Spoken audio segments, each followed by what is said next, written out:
அரசியல் களமும் சரி, இந்த கல்வி நிறுவனங்கள் மிக அதாவது உயர்ந்த இடத்துக்கு வரணும்னு நோக்கமுள்ளவர் எல்லாமே வந்து முருகன் சன்னிதானத்தில் போய் அந்த சதுர சம்ஹார பூஜை பண்ணுவாங்க.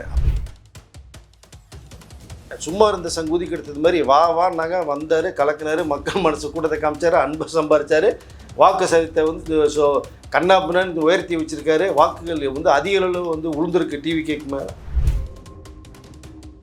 சாயம் பூச தான் செய்வாங்க. இதையும் விஜய் கடந்து தான் போவார், மக்களும் கடந்து தான் போவார். காஃபி கடை நேயர்களுக்கு வணக்கம். இன்று நம்மோடு இணைந்திருப்பவர் மூத்த பத்திரிகையாளர் திரு வெங்கடேஷ் அவர்கள். வணக்கம் சார். வணக்கம். விஜயோட எலெக்ஷனுக்கு அப்புறம் டோட்டலாக அவரோட வாக்கு சதவீதம் உயர்ந்திருக்கு, நிறைய இடங்கள் ஜெயிக்க போறாரு, விஜய் மேல உள்ள பின்பம் எல்லாமே மாறி இருந்தது. அதே மாதிரி விஜயும் நிறைய மாறி இருக்காரு சார். எலெக்ஷனுக்கு அப்புறம் நிறைய இடங்களுக்கு வெளில வராரு. அதுல மிக முக்கியமா இன்னைக்கு திருச்செந்தூர் போன விஷயம், இதை எப்படி பாக்குறீங்க? சிறப்பான விஷயம் சார். அவர் வந்து எம்போதும் சம்மதம் அப்படிங்கிற அந்த கொள்கையுடையவர் தான். நான் பர்டிகுலராக இதுதான் அதான் விரும்புறதில்லை. நீங்கள் இதுக்கு முன்னாடியே பார்த்தீங்க அப்படின்னா திருச்சி கிழக்கு தொகுதி பார்த்தீங்கன்னா சர்ச்சுக்கு போயிருப்பார், மாஸ்க்கு போயிருப்பார், ஒரு அம்மன் கோயில் போய்ட்டு சாஸ்திராங்கமாக உழுந்து நீங்கள் பார்த்துருப்பீங்க. அதனால் நம்ம வந்து இந்தியன், ஸோ தமிழன், அதான் விஜயோடைய குறிக்கோள். பட் நீங்கள் முத்திரை குத்த போகிற அளவுக்கு அவர் எதுவுமே கிடையாது. அவர் இது வரைக்குமே நிறைய பேருக்கு வந்து விஜய் தான் தெரியுமே தவிர ஜோசப்ங்கிற அந்த பேர் விஜய்ங்கிறது நிறைய பேருக்கே தெரியாதுங்க. சில குறிப்பிட்ட பேர்களுக்கு தான் தெரியும். வேட்புமனு தாக்கல் பண்ணும்போது தான் நிறைய பேருக்கே தெரிய வருது அதை. ஸோ அதனால் இன்றைக்கு அவர் போனது வந்து ரொம்ப நாள் அவருடைய எண்ணம், நம்மளுடைய புகழ்பெற்ற நம்மளுடைய தமிழ் கடவுள் கோயிலுக்கெல்லாம் போகணும் ரொம்ப ஆசை அவருக்கு. அதை நிறைய இதுக்கு நீங்கள் பார்த்தீங்கன்னா பிள்ளையார்பட்டிக்கெலாம் போயிருக்காரு. அவர் விநாயகர் பக்தர். ஆக்சுவலாக சொல்ல போனால் விநாயகர் கோயிலுக்கு நிறைய தடவை போயிருக்காரு. அதை நிறைய பேருக்கு தெரியாது. அவருடைய சொந்த இடம் இங்கே கொரட்டூரில் இருக்குங்க, பாடி தாண்டி. அதில் பாபா கோயில் தானே கட்டி வச்சுருக்காங்க அவங்களுக்கு. அவங்க அம்மாக்காக கட்டி. எஸ், அவங்க அம்மா கும்பிட்டு வருவாங்க. இவங்க போயிருக்காரு. ரொம்ப பாபா பக்தர் வேறு அவர் உங்களுக்கு. அதை ஸோ இன்றைக்கி திருச்செந்தூர் முருகன் வந்து அறுபடை வீடில் 2வது ஸ்தலமாக சொல்லப்படுகிற ரொம்ப விசேஷமான ஒரு இடம். சூரசம்ஹாரம் வந்து இது நடந்த இடம். அங்கே அவருக்கு வேல் பரிசீலிக்கப்பட்டு சால்வை பூத்தி அந்த கும்ப மரியாதையோட கூப்பிட்டு போயிருக்காங்க. அதுதான் மிக சிறப்பாக பார்க்கப்படுது. ஸோ அங்கே எல்லா பேருமே விஜயை வந்து எப்படி நடிகராக பார்ப்பது ஒரு பக்கம், தமிழக அரசியல் வரலாற்றில் ஒரு 2 வருடங்களாக ஆரம்பிக்கப்பட்டு மிகப்பெரிய உயரத்துக்கு வாக்கு சதவீதத்தை உயர்த்தி மக்கள் மனசில் அவ்வளோ அன்பை பெற்ற ஒரு நபராக தான் எல்லோருடைய பார்வைக்குமே பட்டது. நீ கோயிலுடைய அவருக்கு ஏற்ற அந்த வரவேற்பு கொடுத்ததும் அப்படி தான் நான் பார்க்குறேன். ஸோ சென்னையிலேருந்து அவர் போகணுன்றது நிறைய பேருக்கு சில பேருக்கு தெரியாது. எப்படி போகிறாரு என்ன அவர் நினச்சிருந்தாருன்னா திருநெல்வேலி தூத்துக்குடி ஏர்போர்ட்டில் இறங்கி கூட நீங்கள் போயிட்டு பெர்மிஷன் ஆகிட்டு கூட போயிருந்துருக்கலாம். பட் மதுரை ஏர்போர்ட்டில் லேண்ட் ஆகிறாரு. ஸோ அங்கே மிட் நைட்டு அவ்வளோ கூட்டம் விஜய் பார்ப்பதற்கு. இங்கே பகலில் தான் நீங்கள் வருவீங்கன்னா விஜய் வர்றது தெரிஞ்சு அவ்வளோ கூட்டம்னா மதுரை மக்கள் எப்பவுமே வந்து அன்புக்கு மறுபேறு மதுரை மக்களுங்க. அன்பை வச்சுட்டாங்கன்னா உயிரே கொடுப்பாங்க. அந்த மாதிரி மக்கள் மதுரை மக்களுங்கிறத நிறைய வீடியோவில் நிறைய சேனலில் பேசுகிறேன். அழகர் கோயிலில் திருவிழா நடந்தாலும் நேற்று ஏர்போர்ட்டே ஒரு திருவிழா மாதிரி தான் இருக்காங்க. அதுதான் சொன்னேன் இல்லையா, ஏற்கனவே வந்து மதுரை மாநாடே பார்த்தீங்கன்னா கல்லழகர் வைகட்டில் இறங்கி வர்ற சுற்று வட்டார 20-30 ஊருமே சேர்ந்து மதுரையில் திரண்டு இருக்குங்க. நடக்கிறது கிடம் இருக்காது. அப்படி தான் இந்த மதுரை மாநாடு பண்ணார்.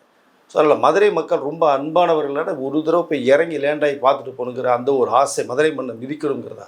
ஜனநாயகன் படத்திலே பார்த்தீங்கன்னா மதுரை சம்மந்தப்பட்ட கலைமை அமைக்கப்பட்டிருக்கு உங்களுக்கு கதையம்சத்தில் பார்த்தீங்கன்னா. நீ அதை இது ரொம்ப சிறப்பாக பார்க்கப்படுது. அங்கேருந்து ரோடு மூலமாக தான் ஆன் ரோட்டில் தான் அவர் திருச்செந்தூர் போயிருக்காங்க. போய் அங்கே சத்ரு சம்ஹார பூஜை, சிறப்பான ஒரு பூஜை வேறு செய்யப்பட்ட ஒரு விஷயம் உங்களுக்கு இருக்காது. ஸோ அது வந்து மிக சிறப்பான ஒரு பூஜையாக பார்க்கப்படுது. அரசியல் களமும் சரி, இந்த கல்வி நிறுவனங்கள் மிக அதாவது உயர்ந்த இடத்துக்கு வரணும்னு நோக்கமுள்ளவர் எல்லாமே வந்து முருகன் சன்னிதானத்தில் போய் அந்த சதுர சம்ஹார பூஜை பண்ணுவாங்க. அது விஜய் இன்னைக்கு பண்ணியிருக்காரு அதை. ஸோ அதனால் நம்முடைய தமிழ் கடவுள் மேலே ரொம்ப பற்றுள்ளவருங்கிறத இங்கே மீண்டும் நான் வந்து என்ன சொல்ல ஆணித்தரமாக சொல்லிக்கொள்ள விரும்புகிறேன் நான் அதை. பட் ரொம்ப சிறப்பாக இருந்து தான் மொத்தத்தை சொல்ல முடியும். தேர்தலுக்கு முன்பாக இருந்த விஜய் வேறு அப்படின்னு மற்றவங்க தான் சொல்லுவாங்க. நான் எப்போவுமே விஜய் தான் நான் சொல்லிக்கொள்ள விரும்புகிறேன்.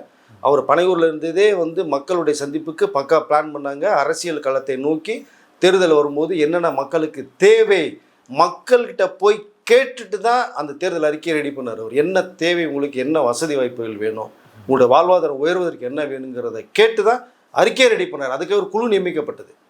நிறைய ஊர்களுக்கு போனாங்க. பட் அதுதான் சொன்னேன் இல்லையா, சும்மா இருந்த சங்கூதிக்கு எடுத்தது மாதிரி வான்னாங்க, வந்தார், கலக்கினார், மக்கள் மனசு கூட்டத்தை காமிச்சார், அன்பை சம்பாரிச்சார், வாக்கு சதத்தை வந்து கண்ணாப்பின்னு உயர்த்தி வச்சுருக்காரு. வாக்குகள் வந்து அதிக அளவு வந்து உளுந்திருக்கு டிவி கேக்கு மேலே. ஸோ இன்றைக்கி போனது வந்து உண்மையிலேயே வந்து அது ஒரு என்னென்னா சில வேண்டுதல்கள் இருக்கும் உங்களுக்கு. அதை மே 4ஆம் தேதிக்கு பிறகு அவர் வேறு லெவலில் பிஸி ஆகிட்டா என்ன பண்ணுவீங்க? ஓகே. ஸோ அப்பவும் போவார். ஓகே. இன்றைக்கு போன விஜய் மீண்டும் திருச்செந்தூர் முருகனை போய் சந்திப்பார், அந்த முருகனை பார்ப்பார். அது ஒரு சிறப்பானதாக இருக்குன்னு நினைக்கிறேன். இன்னைக்கு போனது உண்மையிலேயே சிறப்பான ஒரு விஷயம் நான் பார்க்குறேன். ஏன்னா சார் இப்போ திருச்செந்தூர் முருகனை போய் சந்திச்சுட்டு வந்துட்டாரு, நாளைக்கு சீரடி போகிறாரு, விஜய் நினைச்சது நடந்துருச்சு, பரிகாரத்தெல்லாம் செய்ய போறாரா சார்? அப்படிங்கிற அப்படியே எடுத்துக்கலாம், நீங்கள் ஒன்றும் தப்பு கிடையாது. ஏன்னா எல்லா அரசியல் கட்சி தலைவருமே பேசுனது வேற, தேர்தலுக்கு முன்பாக இப்போ தேர்தலுக்கு பின்பாக பேசிக்கொண்டிருப்பவர்கள் வேற. நீங்கள் களமே மாறி இருக்கு, விஜயுடைய அந்த ஸ்டேட்டஸே உயர்ந்திருக்கு, முக்கியமான நிர்வாகிகள்லாம் கூப்பிட்டு வச்சு பேசின விஷயங்கள் இருக்குது. நாளைக்கு ஷிரடி சாய்பாபாவை அவர் போய் ஆசீர்வாதம் வர்றதுக்கு அங்கே போகிறார்.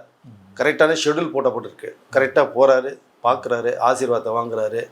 வெற்றி முகம் இப்போ விஜய் முகத்தில் தெரியுது. மக்கள் அந்த வெற்றிகரமான ஒரு பிரகாசத்தை உருவாக்கிக்கிறத நான் சொல்லிக்கலாம் விரும்புகிறேன். நான் இதை இங்கே இருக்கிற பாபாவும் சரி, ஷிரடி பாபாவும் சரி, ஒட்டு மொத்தத்தில் ஏன்னா நீங்கள் ஒரு தடவை பிரச்சாரம் வேலை போகும்போதே ஒருத்தர் பாபா உடைய சிலையை கொடுத்த நீங்கள் பார்த்துருப்பீங்க. அது மடியிலேயே நெஞ்சிலேயே வச்சுட்டு இருந்ததை நீங்கள் பார்த்துருப்பீங்க அதை.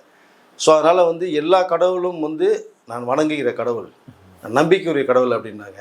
ஸோ அதனால் சில பேர் சாயம் பூச ஆரம்பிக்கிறாங்க. அந்த சாயம் பூசுறதுக்கெல்லாம் அப்பாற்பட்ட விஜயங்களை சொல்லிக்கல விரும்புகிறாங்க. சார் இப்போ நான் அந்த கேள்வி தான் கேட்க வந்தேன். பார்த்தீங்களா, இவர் வந்து முருகர் கோயிலுக்கு போகிறாரு, காவி துண்டு போடுறாரு, அப்புறம் வந்து நாளைக்கு ஷிரடி போகிறாரு. ஒரு தமிழக திராவிட சித்தாந்தத்தை கையாளுற ஒரு அரசியல் தலைவர் மாதிரியா விஜய் இருக்காருங்கிற விமர்சனம்லாம் வருதில்ல, இதை எப்படி பார்க்குறீங்க? தமிழக மக்கள் வந்து தெய்வ பக்தி உள்ளவருங்க. நீ அதை ஃபஸ்ட்டு நீங்கள் புரிஞ்சுக்கணும், சரிங்களா? தெய்வம் மேலே நம்பிக்கை உள்ளவர்கள், தெய்வ வழிபாடு உள்ளவர்கள். நீங்கள் அதை ஏற்க மாதிரி பேசுனீங்கன்னா அவங்களுடைய ஆக்ரோஷமான கோபத்தை நீங்கள் வேறு மாதிரி பார்ப்பீங்க, தமிழ் மக்களுடையதை. ஸோ அதனால் அந்த வழிபாடு, இந்த கோயில் குளங்கள் சுற்றுறது, அவர் வந்து வெறும் அதாவது என்னென்னு சொன்னால் இந்த கிறிஸ்துவ ஆலயத்துக்கு மட்டுமே போயிருந்தானே என்ன சொல்லுவீங்க நீங்கள்? அவர் மதத்தை மட்டும் அவர் பார்க்குறாரு. என்னையா இது இப்படி போனால் இப்படி பேசுங்க, அப்படி போனால் அப்படி பேசுவீங்களா? அதுதான் சொன்னேன் இதுக்கு முன்னாடி நான். அவருக்கு எல்லாமே ஒன்று தான். நாம் இந்தியர்கள், தமிழன். நான் தமிழ்நாட்டில் பிறந்து வளர்ந்து தமிழ் மக்களுக்கு உயிர் மூச்சை கொடுத்து என்னை உயர்த்தி வச்சுருக்காங்க. ஸோ அந்த பண்பாட்டு கலாச்சாரத்தை விட்டு அவர் மாற மாட்டார். ஆனால் நீங்கள் வந்து சாயம் பூசுறதுல அர்த்தமே கிடையாது. நீங்கள் சாயம் பூசினாலும் எடுபடாது. நீங்கள் அரசியலுக்கு லாய்க்கு இல்லை, ஒன்றும் இல்லை, அது இல்லை, இது இல்லை. நீங்கள் அவர் எல்லாமே இருக்கிறத காமிச்சார். மக்கள் கொண்டே உட்கார வைக்க போகிறாங்கன்னு நினைக்கிறேன் நான் இதை. ஸோ மே 4ஆம் தேதி தெரியும் உங்களுக்கு. 10 மணிக்கு மேலே தெரிய வரும் நிலவரம் என்னங்கிறத பார்க்கலாம். யார் வருவான்னு தெரியாது, யார் வந்தாலும் சந்தோஷம் தான். பட் தமிழ் மக்களுக்கு சிறப்பாக செய்யணும் எல்லா பேருமே. பட் விஜயோடைய இலக்கு அப்படி தான் இருக்குது. அதனால் சாயம் பூசுகள் பூச தான் செய்வாங்க. இதையும் விஜய் கடந்து தான் போவார், மக்களும் கடந்து தான் போவாங்க. இன்னொன்று என்னன்னா சார், இன்னைக்கு காலையில் அவர் போத்திருந்த துண்டு அந்த இதெல்லாம் பார்த்துட்டு டக்குன்னு பவன் கல்யாணோட ஒரு ஃபோட்டோ எடுத்து, அவர் எலெக்ஷன் முடிஞ்சதுக்கப்புறம் திருப்பதிக்கு இப்படி தான் போனார், பவன் கல்யாணம் அப்படியே காப்பி அடிக்கிறாரு அப்படிங்கிற ஒரு விமர்சனம் வந்துச்சு சார். ஆமாம், நான் அதில் என்னங்க இருக்குது, ஒரு அரசியல் கட்சி தலைவர் பிடிச்சிருந்ததுன்னா அவரை ஃபாலோ பண்ண என்ன தவறு இருக்குது? எல்லாருமே ஒருத்தரை பிடிச்சி தானங்க வர்றாங்க. யார் வந்து தனிப்பட்ட முறையில் வந்து தான் சொல்லுங்கள்.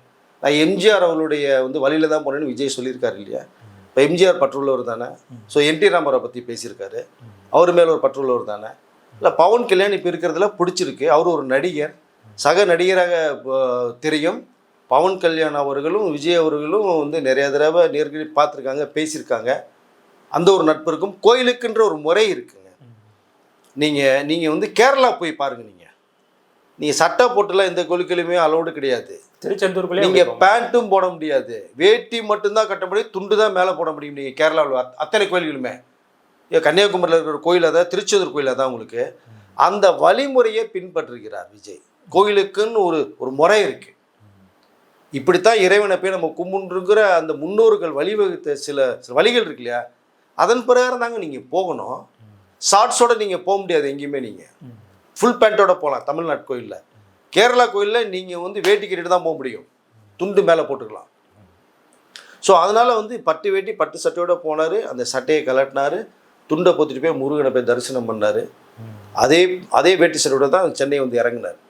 அதனால் நீங்கள் இப்போது விஜயை உன்னிப்பாக எல்லாம் கவனித்து கொண்டீர்கள் என்பதை புரியுதா உங்களுக்கு?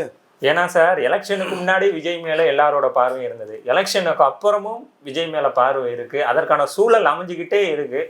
ஏன்னா இப்போ கோயிலுக்கு போகிறாரு, மறுபடியும் அதே லைவ். இந்த லைவுக்கும் விஜய்க்கும் அப்படி என்ன ஏக பொருத்தம் தெரில. அவ்வளோ வந்து மக்கள் ரசிக்கிறாங்கல்ல.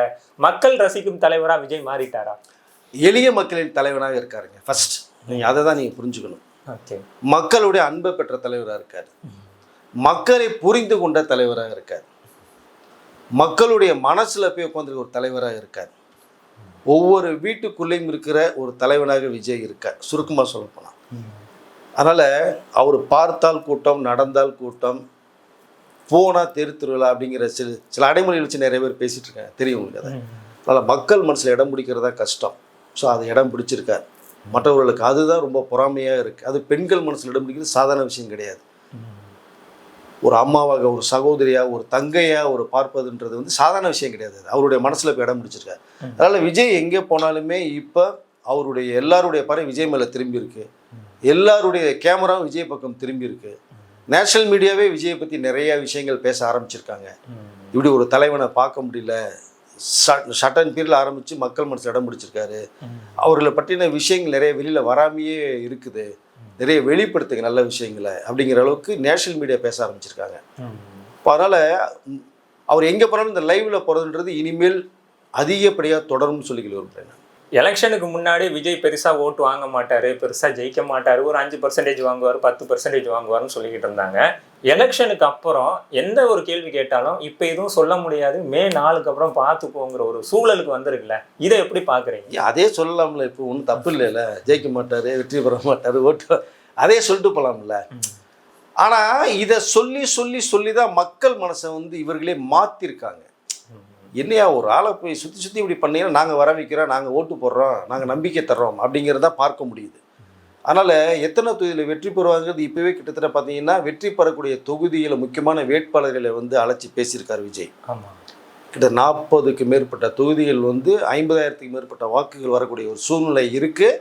அதை எப்படி வந்து அந்த மே 4 அந்த ஓட் கவுண்டிங் பண்ணும்போது வந்து எவ்வளோ சுதார்ப்பாக இருக்குங்கிறத ஃபுல் டீட்டெயில்ஸ் எக்ஸ்போஸ் பண்ணியிருக்காரு. அதை ஸோ வெற்றி வாய்ப்புகள் அதிகமாக வரக்கூடிய சூழ்நிலை மாறி இருக்கு.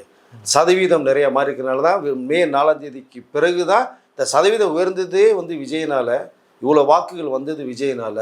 4 பிறகு தான் எதையுமே சொல்ல முடியும்னு மிகப்பெரிய அரசியல் கட்சி தலைவர்கள் பேசியிருக்காங்க. நீ அவருடைய பேசின வீடியோக்குள்ள நீங்கள் பாருங்கள் நீங்கள். அதனால் விஜயுடைய இவ்வளோ உயர்த்ததுக்கு காரணமே பார்த்தீங்கன்னா மற்றவர்கள் விஜயை வந்து விமர்சனம் ரொம்ப தாறுமாறாக பண்ணுனது, அவமானப்படுத்துனது, அசிங்கப்படுத்துனது, இது மக்கள் மனசில் ஒரு ஆழமான ஒரு வருத்தத்தை ஏற்படுத்திய நோக்கம்தான் விஜயை இவ்வளோ தூரம் உயர்த்தி வச்சுருக்காங்க. ஓகே சார், ஏப்ரல் 30 மொத்த தொகுதி வேட்பாளர்களையும் ஒரு அலுவலகத்துக்கு வர சொல்லி ஒரு மீட்டிங் போட போகிறதா ஒரு பிளான் போயிட்டுருக்கு. என்ன விஷயம் சார்? ஏற்கனவே ஒரு சந்திப்பு பண்ணிட்டாங்க. இது வரைக்கும் நடந்த விஷயங்கள் என்ன, மக்களுடைய ஓட்டு எவ்வளோ வந்திருக்கு நமக்கு, அதை ஸோ எக்ஸிட் போலிங் வந்து நாளைக்கு ஈவினிங் 29 ஈவினிங் வரப்போகுது. இவர் வந்து ஆர்கனைசிங் பண்ணி ஒரு கேங் அனுப்பிச்சி விட்டு தெரிய வச்சுருக்கார். அதில் தான் ஒரு பிரகாசமான ஒரு தகவல் வந்திருக்கு அவருக்கு அதை. ஸோ அதனால் இந்த 4 வரக்கூடிய அந்த முடிவுகள் நமக்கு வந்து எந்தளவுக்கு ஃபேவராக இருக்கும். பட் அதற்கு பிறகு நீங்கள் எப்படி மக்கள் போய் செயல்படணும், சுறுசுறுப்பாக 4 பிறகு வந்து அசால்ட்டாக இருக்கக்கூடாது, இன்னும் வேகம் அதிகமாக எடுக்கணும். அப்போ நிறைய நிபந்தனைகளை ரொம்ப கராராக கண்டிஷனாக அன்போடு சொல்லியிருக்கார். கொங்கு மண்டலத்தையும் செங்கோட்டையன் அவர்கிட்ட பொறுப்பை கொடுத்துட்டார். மக்களுக்கு என்னென்ன டீட்டெயில்ஸ் எனக்கு ஃபுல்லாக சொல்லிவிடுங்க சார். இந்த பக்கம் டெல்டா மாவட்டத்தை சொல்லியிருக்கார், அந்த பக்கம் மதுரை, தூத்துக்குடி, திருநெல்வேலி, சென்னைக்கு மாதம் ஒரு முறையில் 2 முறை நீங்கள் போய் பார்த்தே ஆகணும். தேர்தலுக்கு ரிசல்ட்டுக்கு பிறகும் போய் பார்க்கணும். இந்த மக்கள் சந்திப்புகள் தொடரணும். நான் மாதத்துக்கு 2 தடவை எல்லா ஊருக்கும் வரப்போகிறேன். நான் என்னென்ன தேவைங்கிற லிஸ்ட் எனக்கு வந்து கண்டிப்பாக கொடுத்துடணும். என்னுடைய வேகம் அதிகப்படுத்தணும். அதுக்கு நீங்கள் தான் உறுதுணையாக இருக்குன்ற அளவுக்கு நிறைய நிர்வாகிகளை கூப்பிட்டு பேசின விஷயங்கள். அதுக்காக மீட்டிங் போட்டாங்க. மே 4 பிறகு ஒரு மீட்டிங் போட போகிறார். ஓகே சார், அடுத்த விஷயம் என்னன்னா, விஜய்க்கு வந்து இந்த காசு பணம் சாப்பாட்டுக்கு பிரச்சனை இல்லாத எலைட் பீப்புள்ஸ் மட்டும்தான் ஓட்டு போடுவாங்க. அன்னாடம் காட்சி யாரும் விஜய்க்கு ஓட்டு போட மாட்டாங்க. ஏன்னா விஜய்னால அவங்களால ஒன்றுமே பண்ண முடியாது. இந்த அரசாங்கம் இதுவரை ஆண்டவங்க நிறைய பண்ணியிருக்காங்க, அந்த விசுவாசத்தை காட்டுவாங்கங்கிறாங்கல்ல, இதை எப்படி பார்க்குறீங்க? இல்லை, எல்லா பேருமே என்ன சொல்கிறாங்கன்னா, எங்களுடைய வாழ்க்கை மிகப்பெரிய ஒரு கேள்விக்குறியாக இருக்குது, அதில் தான் கொஞ்சம் மாறுதல் வரணும், இதே பொசிஷனில் இதே இடத்துல நாங்கள் இப்படி ஒரு மாற்றம் வேணும்னு விரும்புகிறாங்க. அதற்கு வந்து கிட்டத்தட்ட அதில் ஒரு 50% வாக்குகள் வந்து விஜய் வந்திருக்கதா ஒரு தகவல் வந்திருக்காது. ஏன்னா ஏற்கனவே வந்து பயனடைஞ்சவர்கள் இருப்பாங்க. கண்டிப்பாக ஆண்ட அரசும் ஆளுகின்ற அரசும் நிறைய விஷயங்கள் பண்ணியிருக்காங்க, மாற்றுக்கிறது கிடையாது. நிறைய விஷயங்களை மக்களுக்கு செய்திருக்காங்க. அந்த நன்றி அவர்களுக்கும் இருக்கும், அதில் ஒன்றும் தவறு கிடையாது. ஆனால் புதியதாக சில பேர் விரும்புகிறவர்கள் இருக்காங்க இல்லையா, அவர்கள் எதையோ ஒரு நோக்கி அவருடைய மனசு போகுது. அது அது விஜய் வந்து அவர் பேசுனது வந்து இவர்களுக்கு வந்து பெரிய ஒரு மாற்றத்தை உருவாகி இருக்கு. ஒருவேளை இப்படி இருந்தா வந்தா இப்படி நடந்தா நாம நல்லா இருப்போமே அப்படிங்கிற ஒரு ஆசை. அதன் விளைவாக வந்து ரொம்ப அடிமட்டத்தில் இருக்கிற மக்களும் விஜய்க்கு வாக்கு சதவீதம் உயர்த்திருக்காங்க அப்படிங்கிற தகவல் தான் வருது. கொஞ்சம் பொறுத்திருந்து பார்ப்போம். ஒவ்வொரு பூத்துக்கும் 200 ஓட்டு வந்தால் போதும்னு சொல்லியிருக்காரு. அதற்கு மேற்படி வர்றதுக்கான வாய்ப்புகளும் நிறைய இருக்குன்னு தான் நினைக்கிறேன். ஓகே சார், நிறைய தகவலை பகிர்ந்துக்கிட்டீங்க. ரொம்ப நன்றி சார். நன்றி.